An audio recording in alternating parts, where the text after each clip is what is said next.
मैंने सुना है, एक लास्ट कथा सुनाता हूँ। राजस्थान में 4 स्त्रियां कुएं पर पानी भर रही थी। पुरानी कथा है।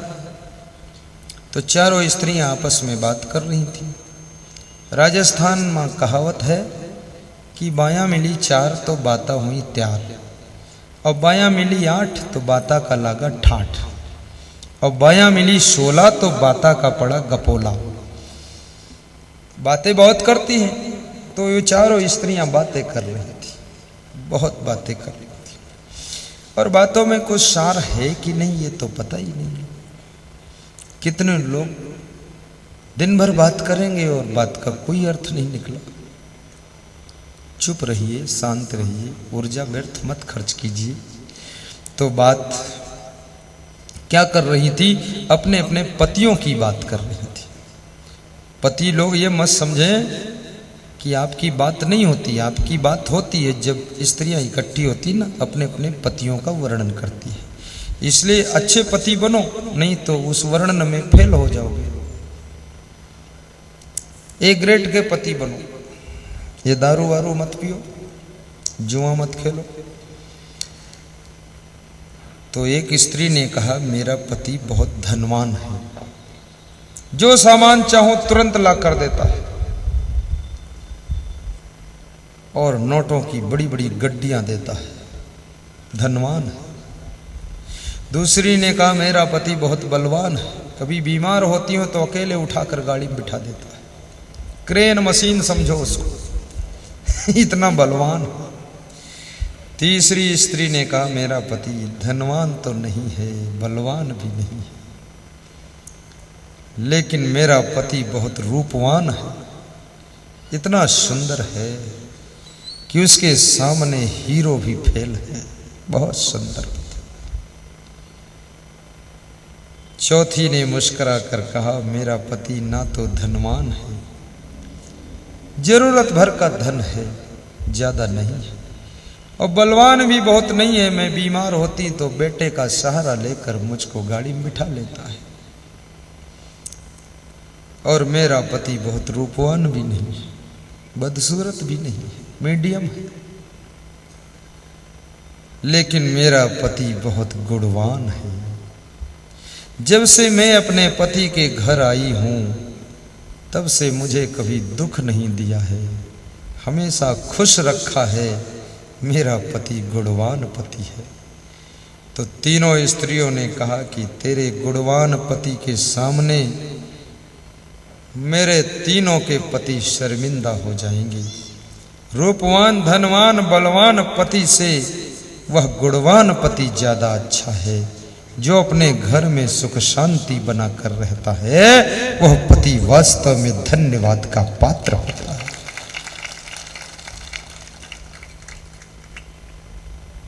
गुणवान बनो।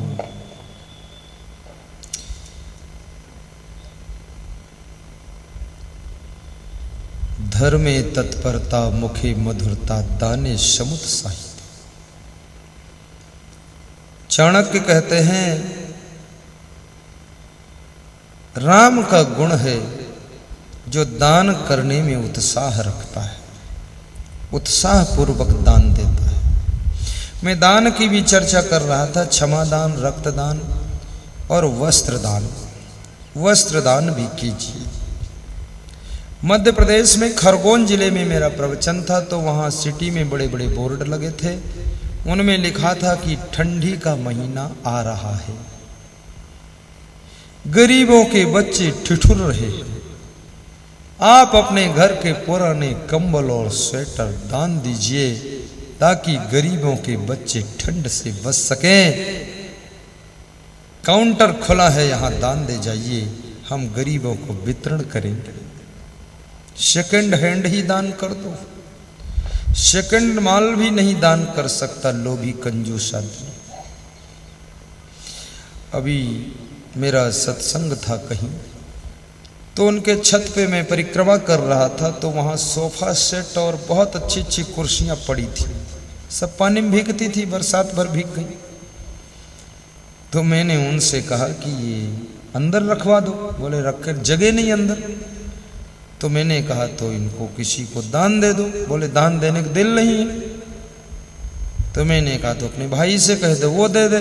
बोले वो दे देगा तो उसके घर से फिर उठा लाऊंगा, मैं देने नहीं दूंगा। ये है हाल लोगों का। पुराना सामान भी दान देना कोई बुरा नहीं है। जरूरी नहीं कि नया ही दान करो, पुराना भी दान कर दो, तुम्हारे घर की जगह खाली हो जाए।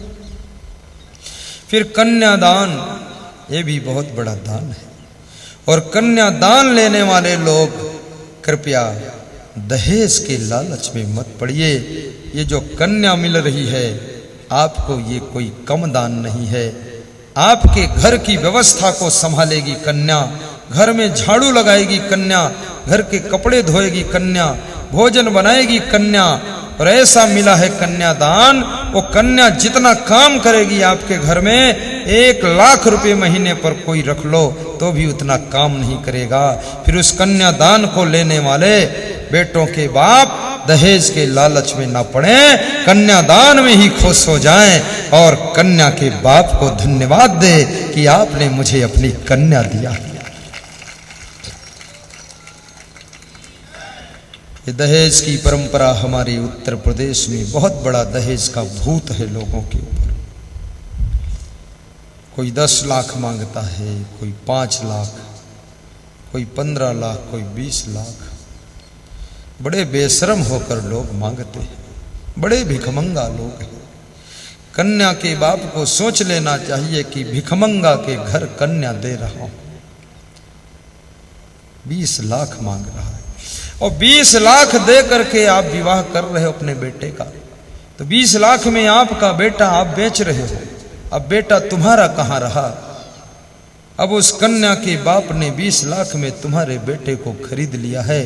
फिर शिकायत मत करना कि अब बेटा मेरा कहना नहीं मानता, ध्यान नहीं देता है, क्योंकि बेटा तो बिक चुका है। अब वो माल तुम्हारा नहीं है, अब वो माल कन्या के बाप की बेटी का हो चुका है। अब उसी के अंडर में रहेगा।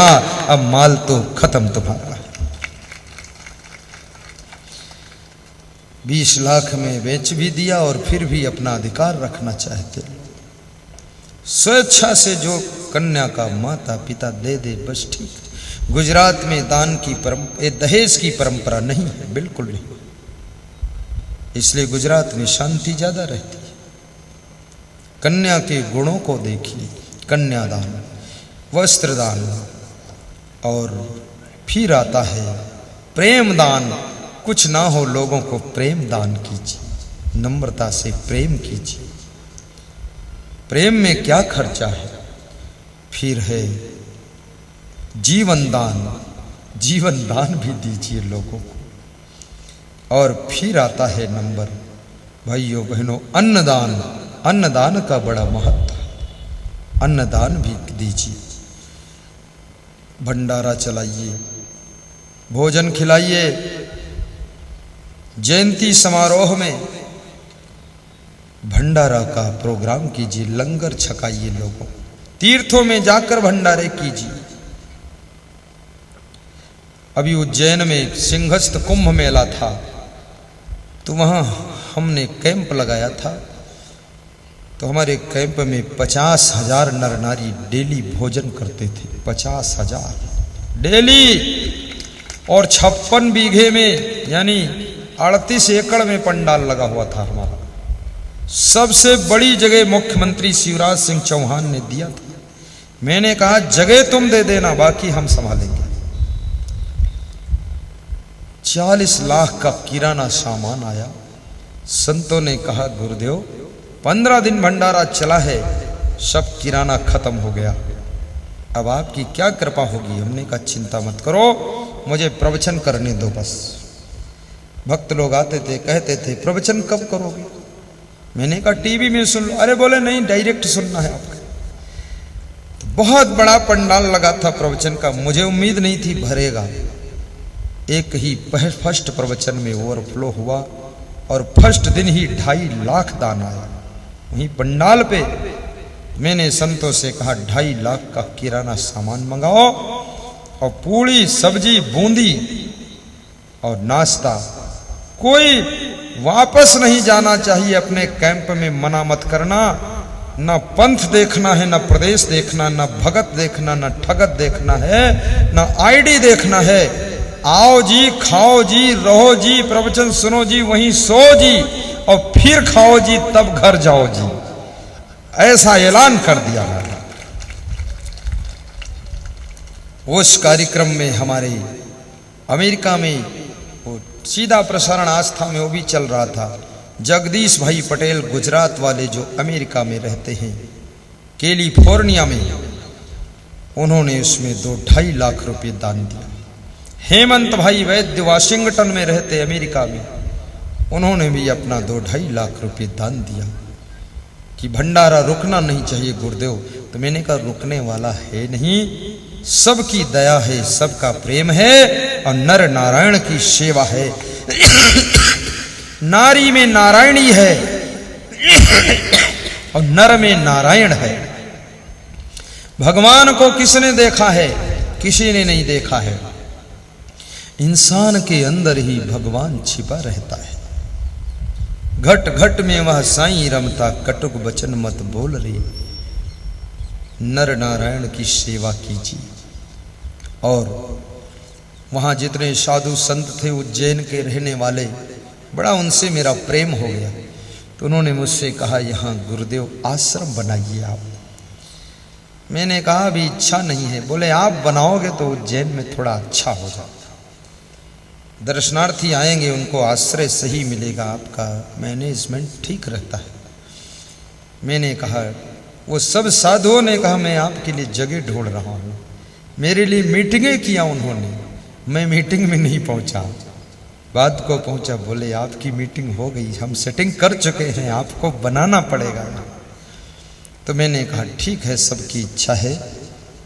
तो उज्जैन की पावन धरा पर, जो मध्य प्रदेश में उज्जैन नगरी है, जहाँ महाकालेश्वर का मंदिर है, भैरव बाबा का मंदिर है, जहाँ क्षिप्रा माँ प्रवाहित होती है, जहाँ पर विक्रमादित्य की राजधानी है, राजा भर्तृहरि जहाँ रहते थे, जहाँ महाकवि कालिदास का जन्म हुआ, जहाँ पर कृष्ण और सुदामा संदीपन गुरु से शिक्षा प्राप्त करने के लिए गए थे, ऐसी पवित्र नगरी का नाम उज्जैन है। और जो कि एक तीर्थ है, जहाँ पर सिंहस्थ कुंभ मेला होता है, जिसमें करोड़ों नर नारी देश विदेश से आकर क्षिप्रा माँ में डुबकी लगाते हैं। उस पवित्र तीर्थ भूमि में मैंने संकल्प लिया है कि एक भव्य आश्रम का निर्माण करेंगे, जहाँ पर देश विदेश से आने वाले भक्तों को निःशुल्क व्यवस्था प्रदान करेंगे।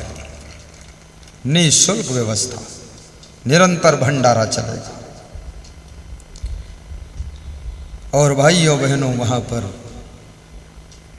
1 गज जमीन 500 रुपये की है, 550 की, 2 गज 1100 की है। आज हमारे पास में 2 भक्त आए थे, उन्होंने 2-2 गज जमीन दान के लिए 1100 रुपये अर्पित किया, रसीद लिया। बैठे हो इसमें तो खड़े हो जरा वो। जी हाँ, ये देखो, ये आए, ये फतेहपुर जिला से आए, परम भक्त ने दीक्षा भी लिया, आज गुरु मंत्र भी सुना दिवाली के दिन। और एक और थे सज्जन, वो शायद भिंड जिले से थे, बड़ी श्रद्धा से इसमें व्यवस्था बनाई गई है कि 1 गज जमीन की कीमत 550 रुपये, 2 गज जमीन 1100 रुपये, 10 गज जमीन जोड़ लेना, जितना हो 11,000। नहीं, 10 गज तो ज़्यादा हो जाएगी ना, भूल जाता हूँ मैं, गणित तुम लगाना, मैं नहीं लगाऊंगा। और ऐसे ये आश्रम हजारों भक्तों के दान से बनेगा। और आपको आमंत्रित करूंगा वहाँ आना, और उस आश्रम में आनंद ही आनंद होगा।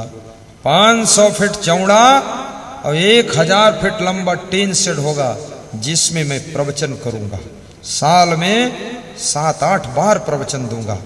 और मध्य प्रदेश में जब प्रवचन होता है, 20,000 से लेकर 40,000 तक श्रोता बैठते हैं। जब उज्जैन आश्रम में प्रवचन होगा, 1 लाख से लेकर 3 लाख श्रोता बैठेंगे, और सबके खाने पीने का प्रबंध भी होगा, और सब उसी में सो भी जाएंगे उसी हाल में, और उसी हाल में प्रवचन सुनेंगे, और शेष बचेंगे उनको बाहर सुलाएंगे कहीं, लेकिन सबको निभाएंगे। और न प्रदेश पूछूंगा, न देश पूछूंगा, न कुछ नहीं। बस आइए, हम आपके हैं, आप हमारे हैं, और ये आश्रम तुम्हारा है। मैं तो केवल जिम्मेदार हूं, क्योंकि मैं भी यहां सदा रहने वाला नहीं। इस उज्जैन के आश्रम में निर्माण में जिनकी इच्छा हो, हम 1 गज, 2 गज, 10 गज, 5 गज, 50 गज, 100 गज, 200 गज, 500 गज जमीन के दान के लिए संकल्प लें, वह संकल्प ले सकते हैं। और 1 वर्ष में अपनी दान राशि हमारे कार्यालय में जमा कर सकते हैं। ये आश्रम सबके कल्याण का आश्रम बनेगा।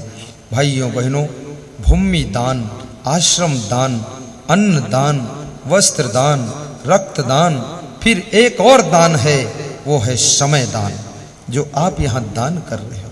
फिर और एक दान है श्रम दान, मेहनत करना। हमारे श्री मुन्ना सिंह सेंगर जी, श्रीमती सरिता देवी कल कह रहे थे कि जिस दिन आप आए हैं 16 तारीख को, उस दिन दर्शन किया था, और फिर 18 की रात में दर्शन कर पाए। बाकी श्रमदान में ही लगे रहे, हम व्यवस्था ही जमाते रहे। इतनी मेहनत करनी पड़ी उनको। और ये प्रोग्राम कितने लोगों के कल्याण के लिए हो रहा है। ये कोई साधारण प्रोग्राम नहीं है। प्रोग्राम करना बहुत बड़ा पुण्य का काम होता है। श्री कृष्ण कहते हैं, श्रेयान द्रव्यम यात यज्ञात ज्ञान यज्ञ परम तप सर्वम कर्म अखिलम पार्थ ज्ञाने परिसमाप्यते तत्विधि प्रणिपातेन परिप्रश्नेन सेवया उपदेक्ष्यन्ते ज्ञानम ज्ञानिना तत्वदर्शिना श्रद्धा लभते ज्ञानम तत्परः सहितेन्द्रियः ज्ञानम लब्ध्वा पराम शांतिम अचिरेण अधिगच्छति। श्रीमद् भगवत गीता में अर्जुन ने पूछा, हे कृष्ण, श्रेष्ठ यज्ञ कौन है? कृष्ण कहते, सब द्रव्यमय यज्ञों में श्रेष्ठ यज्ञ ज्ञान यज्ञ है, क्योंकि ज्ञान यज्ञ में यावन मात्र कर्म समाप्त होते हैं। जीव कर्म के बंधनों से छुटकारा पाता है और जीव को मोक्ष गति की प्राप्ति हो जाती है।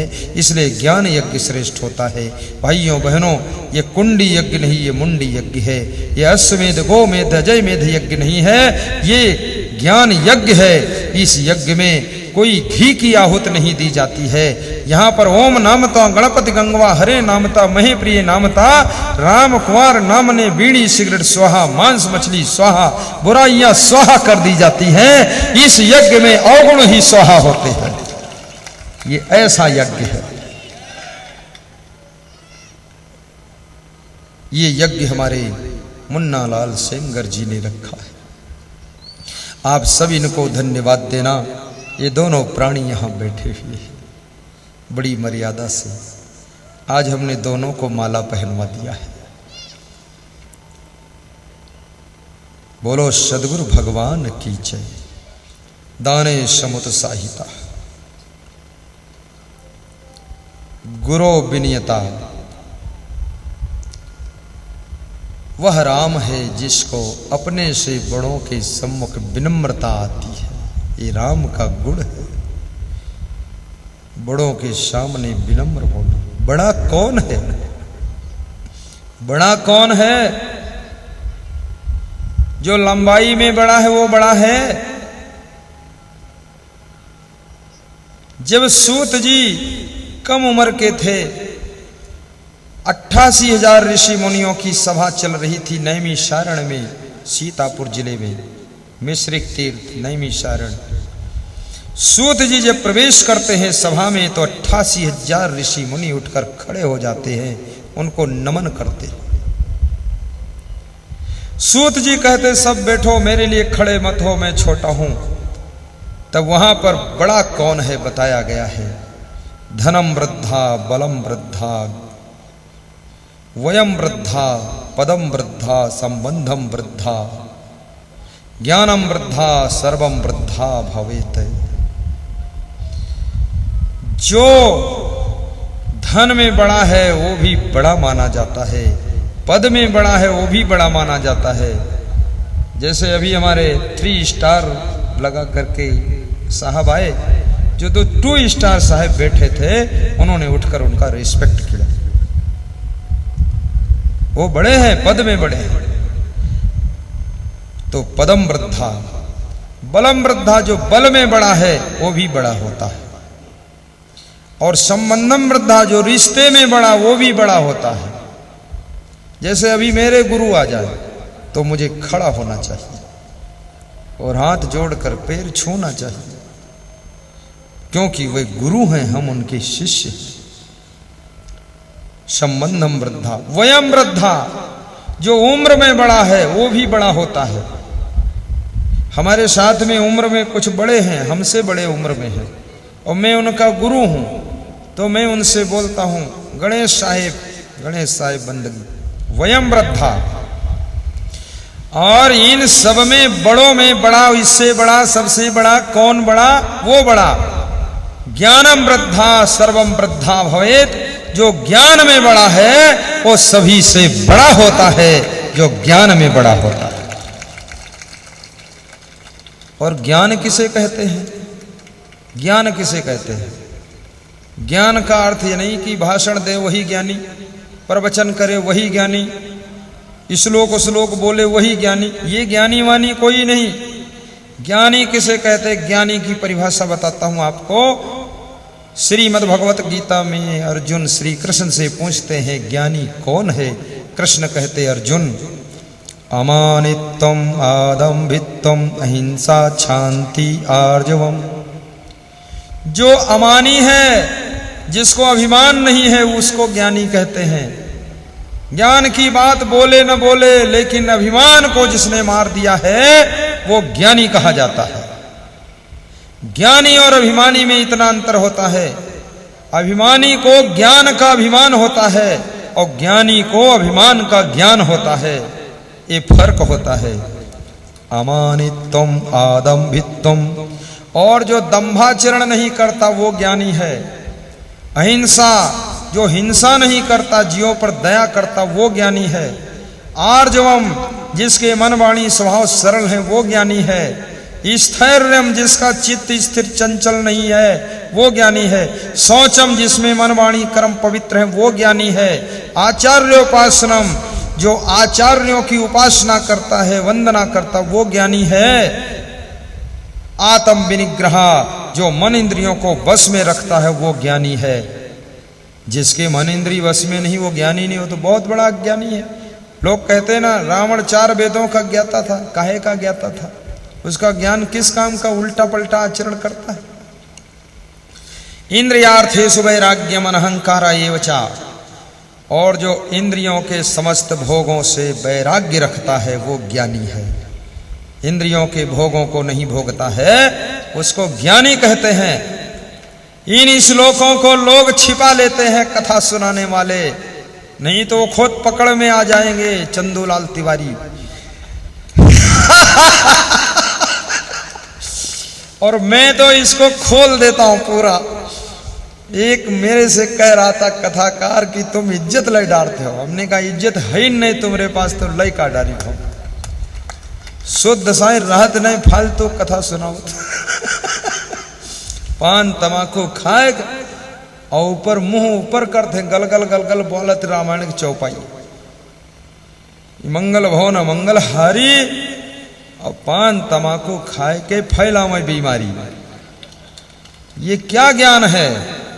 इंद्रियार्थेषु वैराग्यम अनहंकारा एव च, जिसके पास किसी प्रकार का अहंकार नहीं है वो ज्ञानी होता है। न जवानी का अहंकार, न धन का अहंकार, न बुद्धि का अहंकार। जन्म मृत्यु जरा व्याधि दुख दोषानुदर्शनम, जो जन्म में, मरण में, व्याधि में, रोग में और बुढ़ापे में बारंबार दुखों का दर्शन करता है वो ज्ञानी होता है। दुख का दर्शन करना, ये सब ज्ञानियों के लक्षण प्रभु बताए गए 5 श्लोकों में। असक्ति अन्वेषका पुत्र दारग्रहादिषु नित्यम चा समचित्तम इष्टान निष्ठोपपत्तिषु मयि चा अनन्य योगेन भक्ति अव्यविचारणी विविक दे सेवित्वम अर्ति जन संसदि अध्यात्म ज्ञान नित्यत्वम तत्व ज्ञानार्थ दर्शनम एतत् ज्ञानम इति प्रोक्तम अज्ञानम यत् अतः अन्यथा। श्री कृष्ण भगवान ने भक्ति के लक्षण कल मैं आपको बताऊंगा अगर योग बन गया कि भक्ति क्या है। लोगों ने भक्ति को भी बिगाड़ दिया, भक्ति को हुल्लड़ बना दिया। खूब रंग फेंकते, गोबर फेंकते, हुल्लड़ मचाते, उछलते कूदते, खूब डांस करते हैं। अरे भक्ति ये नहीं है, भक्ति तो प्रथम भगत संतन कर संगा, दूजे रति मम कथा प्रसंगा। भक्ति के नाम पर हुल्लड़ मचाना, उपद्रव मचाना, ये कितनी गलत बात है। शांति रखो। तो भाइयों और बहनों, गुरु विनयता, अपने से बड़ों के साथ में विनम्रता का व्यवहार हो, ये राम का लक्षण है। चित्तयित गंभीरता, और जिसके चित्त में गंभीरता है, चंचलता नहीं है, वह राम है। कल मैं इस श्लोक को और पूरा करूंगा, गा देता हूं आज ही पूरा। धर्मे तत्परता, बस समापन पर आ गया है, सीधे बैठ जाइए, जल्दबाजी मत करना, नहीं घुटना में दर्द होगा फिर। धर्मे तत्परता, मुखे मधुरता, दाने समुत्साहिता,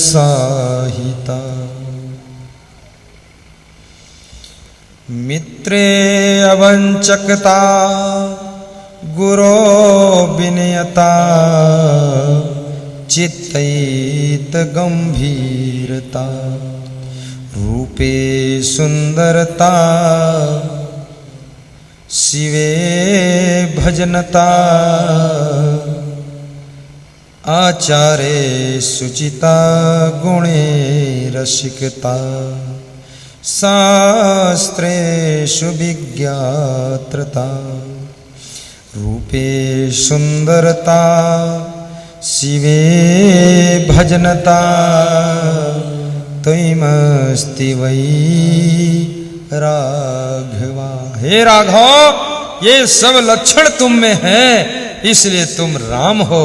हम तुम्हारी पूजा करते हैं। इन राम के भक्त में भी इन्हीं गुणों का विकास होना चाहिए, तब कल्याण होगा। भाइयों बहनों, आज का हमारा प्रवचन धीरे धीरे यहीं पर विराम लेगा, और आपका स्वास्थ्य भी अच्छा रहे, आपका मन शुद्ध रहे, आपकी वाणी मधुर रहे। स्वास्थ्य के लिए कुछ परहेज भी करना, कुछ थोड़ा सा व्यायाम भी कर लेना, और थोड़ा सा स्वस्थ रहने के लिए ठहाका मारकर हंस भी लेना, और सुबह सुबह सलाद खा लेना। मैं बहुत बढ़िया तुम्हें दवाई बताता हूँ, बुद्धिमान हो जाओगे तुम। बुद्धिमान तो ऐसे ही हो, बुद्धू थोड़े हो तुम, लेकिन और बुद्धि बढ़ जाए। बता दूं फ्री की दवा, आज बताऊं कि कल बताऊं? अरे आज नहीं, कल बताऊंगा तो आओगे, नहीं तो तुम बुद्धिमान हो जाओगे तो कभी आओगे ही नहीं। चलो थोड़ी आज बता देता हूं, थोड़ी कल बता देता हूं, समझ लो। थोड़ा खीरा, थोड़ी मूली, एक गाजर, थोड़ा सलजम, थोड़ा चुकंदर, थोड़ा नींबू, उसमें थोड़ा यानी चौथाई, 2 नींबू न निचोड़ दियो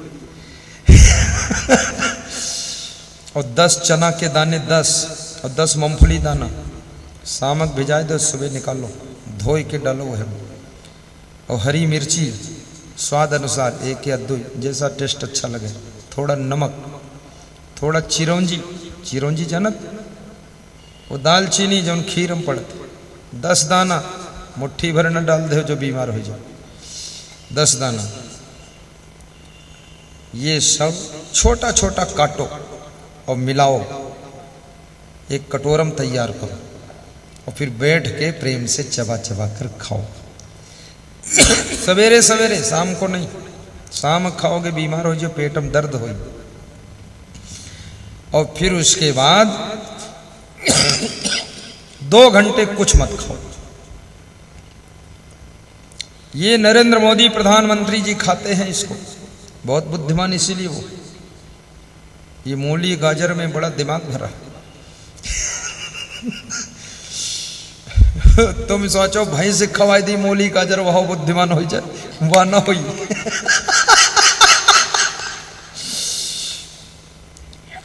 इसको खाइए, लेकिन बहुत ज्यादा मात्रा में मत लीजिए, सीमित मात्रा। और उसके 2 घंटे बाद फिर जो इच्छा है वो खाइए। जो इच्छा का मतलब ये नहीं मांस मछली खाओ, इच्छा का मतलब है आधा गिलास दूध पी लो, या चाय की ज़्यादा आदत तो थोड़ा पी लो, ऐसे चाय मत पियो तो ज़्यादा अच्छा है। और 40 साल की उम्र के बाद चावल मत खाओ, आलू मत खाओ, शक्कर बिल्कुल कम, शुगर फ्री रसगुल्ले खाओ, शुगर फ्री वाले। और फिर ठहाका मार कर हंसो जोर से, जैसे घोड़ा हंसता ना, हिन हिन हिन हिन। घोड़ा जब हिन हिन हिन करता तो सब हजम हो जाता है चारा, फिर भूख लगत फिर खा ले, फिर हिन हिन करता फिर हजम हो। तो तुम हंसो तो सब हजम हो जाए, हिन हिन हिन करो।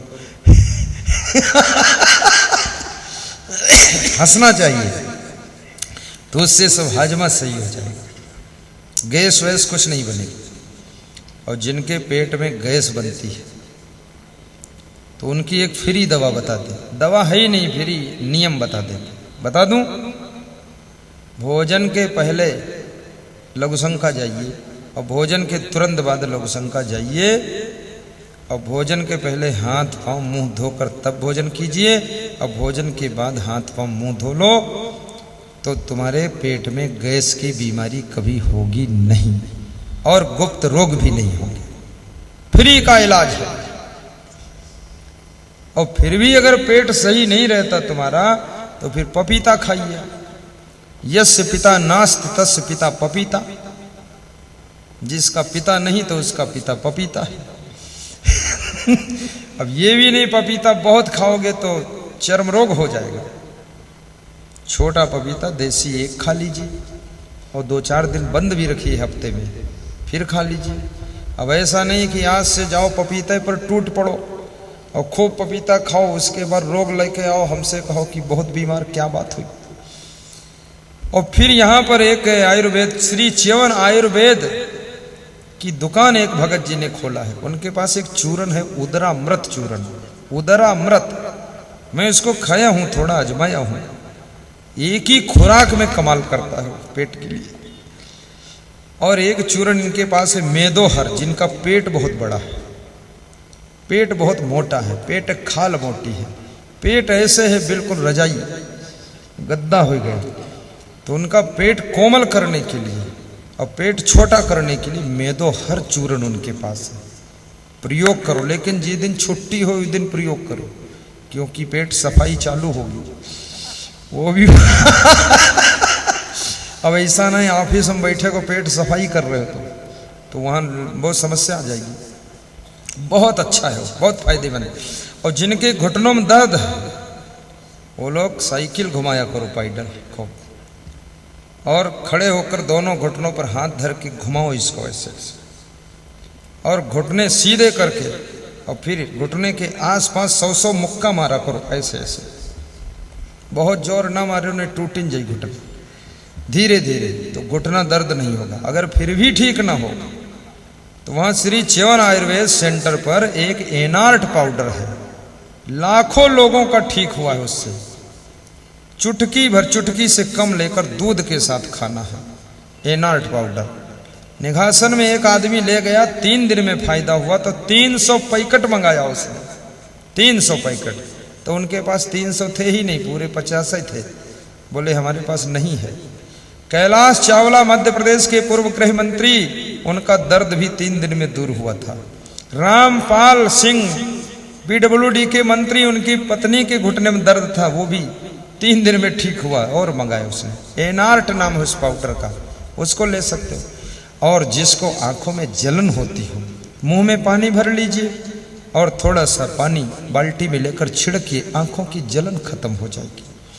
और आपको बुद्धिवर्धक एक मंत्र और बता देता हूं, बुद्धि घटे बहु भोजन खाए। बहुत भोजन खाने से बुद्धि घटती है, भूख से थोड़ा कम खाइए, आपकी बुद्धि प्रचंड हो जाएगी। इतनी बुद्धि बढ़ेगी, मेमोरी स्ट्रांग होगी कि भूलने की बीमारी खत्म हो जाएगी। भूख से थोड़ा कम खाइए, और कम खाने वाला बीमार कम होता है, और अधिक खाने वाला स्वस्थ कम रहता है, और बहुत खाने वाला बहुत जल्दी मर भी जाता है। और याद रखना, चिंता ना करने वाला हमेशा सुखी रहता है और टेंशन में रहने वाला हमेशा परेशान रहता है, और नाराज रहने वाला हमेशा दुखी रहता है और खुश रहने वाला हमेशा सुखी रहता है। परोपकार करने वाला हमेशा आनंद प्राप्त करता है। इन सब गुणों को धारण कीजिए।